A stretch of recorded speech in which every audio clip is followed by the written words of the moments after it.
স্বাগতম জানাচ্ছি সর্বশেষ আপডেট বাংলা সংবাদে। শুরুতেই সংবাদ শিরোনাম। শুরুতেই জানিয়ে দেব গোপালগঞ্জের শ্রমিক নেতা বাসু হত্যায় 5 জনের মৃত্যুদণ্ড। বিস্তারিত থাকছে প্রতিবেদনে। এদিকে সহিংসতার চ্যালেঞ্জে নির্বাচন কঠোর হচ্ছে প্রশাসন। বিস্তারিত থাকছে প্রতিবেদনে। আরও জানিয়ে দেব নির্বাচনী প্রচারণা নিয়ে বিএনপি জামায়াত সংঘর্ষ, আহত 20। বিস্তারিত থাকছে প্রতিবেদনে। এদিকে ব্রাহ্মণবাড়িয়ায় অস্ত্র, কার্তুজ ও ককটেল উদ্ধার। বিস্তারিত থাকছে প্রতিবেদনে। আরও জানিয়ে দেব অন্তর্বর্তী সরকারের সময় সীমিত হওয়ায় নতুন পে স্কেল বাস্তবায়ন করবে না। বিস্তারিত থাকছে প্রতিবেদনে। এবং সর্বশেষ জানিয়ে দেব সিইসির সঙ্গে নবনিযুক্ত মার্কিন রাষ্ট্রদূতের বৈঠক, গণভোট ও নির্বাচনের প্রস্তুতি নিয়ে দ্বিপাক্ষিক আলোচনা। বিস্তারিত থাকছে প্রতিবেদনে। এতক্ষণ শুনছিলেন সংবাদ শিরোনাম, এবারে বিস্তারিত। শ্রমিক ইউনিয়নের সাবেক সভাপতি সাইদুর রহমান বাসু হত্যা মামলায় 5 জনের মৃত্যুদণ্ডের রায় দিয়েছেন ট্রাইব্যুনাল। একই সঙ্গে 4 আসামির আমৃত্যু কারাদণ্ড ও 11 জনের যাবজ্জীবন কারাদণ্ড দেওয়া হয়েছে। বুধবার ঢাকার দ্রুতবিচার ট্রাইব্যুনাল 1-এর বিচারক মোহাম্মদ রহিবুল ইসলাম এ রায় দেন। সংশ্লিষ্ট ট্রাইব্যুনালের প্রসিকিউটর আব্দুর রশিদ মোল্লা এ তথ্য জানান। মামলার সূত্রে জানা গেছে 2016 সালে হত্যাকাণ্ডের শিকার হন জেলা মোটর শ্রমিক ইউনিয়নের সাবেক সভাপতি সাইদুর রহমান বাসু। এ ঘটনায় একই বছরের 19 ফেব্রুয়ারি গোপালগঞ্জ সদর থানায় বাসুর ছোট ভাই জাসু শেখ মামলা করেন। 2016 সালের 12 জুলাই মামলার তদন্তকারী কর্মকর্তা ও গোপালগঞ্জ সদর থানার উপপরিদর্শক হজরত আলী 30 জনের বিরুদ্ধে অভিযোগপত্র দেন।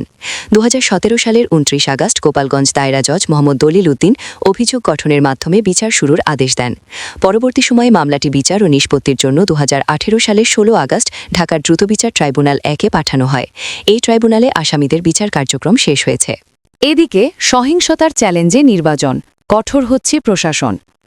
13তম জাতীয় সংসদের আসনে বসতে ভোটের মাঠে লড়াইয়ে নেমেছেন 1843 জন প্রার্থী। দলীয় নেতাকর্মী ও সমর্থকদের নিয়ে প্রার্থীরা কাকভোর থেকে গভীর রাত পর্যন্ত ভোটারদের দাঁড়ে দাঁড়ে ঘুরছেন তারা। একই সঙ্গে চোখ রাখছেন প্রতিপক্ষের প্রচারেও। পাশাপাশি নির্বাচনী এলাকায় সভা সমাবেশ করছেন নিয়মিত। আর এতে জনসমাগম ঘটাতে করছেন নিত্য নতুন পরিকল্পনা। ভোটারদের বাসাবাড়ি থেকে শুরু করে হাটবাজার, মাঠ ও মসজিদ পর্যন্ত ছুটছেন প্রার্থীরা। নিজেদের প্রচারের পাশাপাশি দলীয় প্রতীককে তুলে ধরছেন তারা। অন্যদিকে গণভোট নিয়েও প্রচার চালানো হচ্ছে।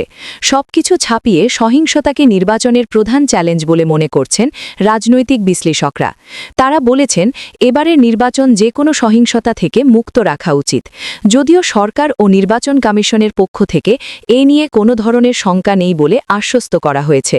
নির্বাচনী আচারবিধি মেনে চলতে স্থানীয় প্রশাসন ও রিটার্নিং কর্মকর্তারা কঠোর অবস্থান নিয়েছেন।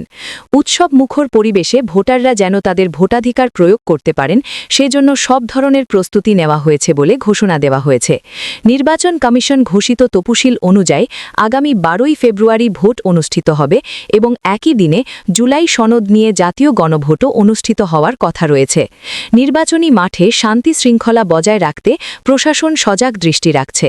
এদিকে প্রচারে সারা দেশে বিক্ষিপ্ত কিছু সংঘর্ষের ঘটনাও ঘটছে। সম্প্রতি রাজধানীতেও এই চিত্র দেখা গেছে। প্রশাসনের পক্ষ থেকে প্রার্থী ও সমর্থকদের সতর্ক বার্তা দেওয়া হচ্ছে। কোথাও জরিমানা করার উদাহরণও দেখা গেছে। সব মিলিয়ে সরগরম হয়ে উঠেছে নির্বাচনী এলাকাগুলো। প্রতীক বরাদ্দের পর থেকেই প্রার্থীরা আনুষ্ঠানিক প্রচার ও গণসংযোগে ব্যস্ত সময় পার করছেন। নির্বাচন কমিশন বাংলাদেশের নির্ধারিত সময়সূচি অনুযায়ী প্রার্থীরা এখন ভোটারদের মন জয় মরিয়া। এদিকে ব্রাহ্মণবাড়িয়ায় অস্ত্র, কার্তুজ, ককটেল উদ্ধার। ব্রাহ্মণবাড়িয়া পৌর এলাকার শিমরাইল কান্দিতে র্যাবের অভিযানে 2টি দেশীয় ওয়ান শুটার গান, শটগানের 10 রাউন্ড কার্তুজ ও 5টি ককটেল উদ্ধার হয়েছে। তবে মঙ্গলবার রাতের এ অভিযানে কাউকে আটক করা যায়নি।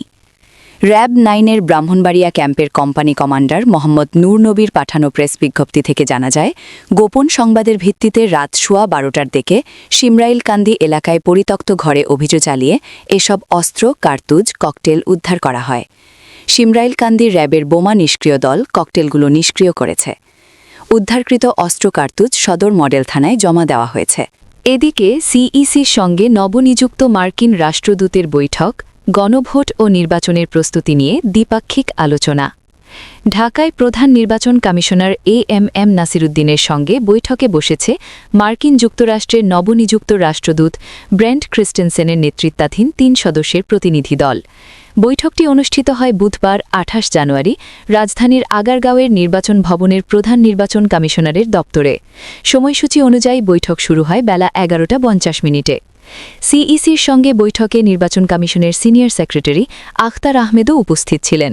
এছাড়া মার্কিন দূতাবাসের প্রতিনিধি দলের অন্যান্য সদস্য ছিলেন রাজনৈতিক কর্মকর্তা ডেভিড মু ও ফিরোজ আহমেদ।